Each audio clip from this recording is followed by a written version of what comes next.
The Road Accident Fund has been described as an institution in crisis. The members of Scopa went to the ground at the operations center where they did not receive a warm welcome. This has got so bad that we are here today. We have really faced a lot of resistance to us being here. There were attempts to cancel the meeting. The CEO is unavailable. Then when we arrived, certainly colleagues had difficulty getting in.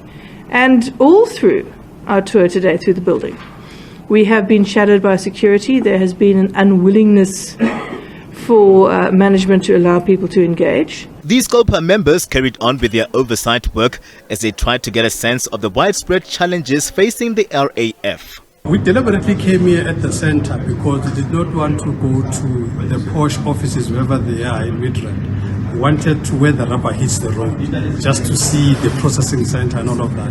And the experience that we saw here was bad. In fact, management was already phoning people not to allow us in, as it were. We had to make our way in. If you go inside the floors, each floor, on the passages, on the desks, there is boxes after boxes. Some of the furniture has been repossessed, so some of the boxes are used as pillars. The MPs have also raised concerns over the working conditions faced by the RAF staff and the low morale at the institution. Deputy Minister, if we want results, we must first look at the working environment and try to look at the morale of the staff.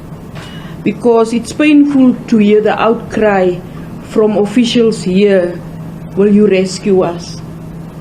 And I think South Africans are waiting for their claims, as Honourable Van Menen was saying, but they don't know the real environment or what is going on.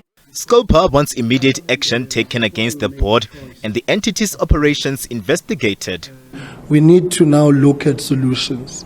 And the first point is that the board must be appointed. Secondly, whilst of course we will complete our report as a committee for submission to the House, one really is of the view that there is a need for a full-scale forensic investigation into the affairs of the Road Accident Fund, because quite clearly there's heightened levels of non-compliance with every piece of legislation that is applicable to this institution, and mainly the PFMA and the RAF Act.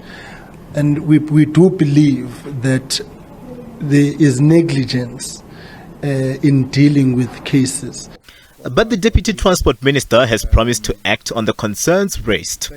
Scopa has raised the legality or non-legality of the board.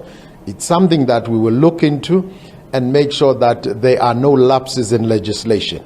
We are committed to appointing a new board, and it will be done very soon, and also to respond to all the issues that Scopa has reflected on. And we appreciate what they are doing, because it's also oversight over the executive to hold us accountable. The members of parliament are also troubled by delayed claims, saying this is a double blow to those who were in accidents and now have to wait for a longer period for their funds. The Department of Transport committing to urgently attending to concerns raised around the slow collapse of the Road Accident Fund. Scopa, on the other hand, also wants a forensic investigation instituted here and the audit findings by the Auditor General adhered to. Katlego Logodi, SABC News, Pretoria.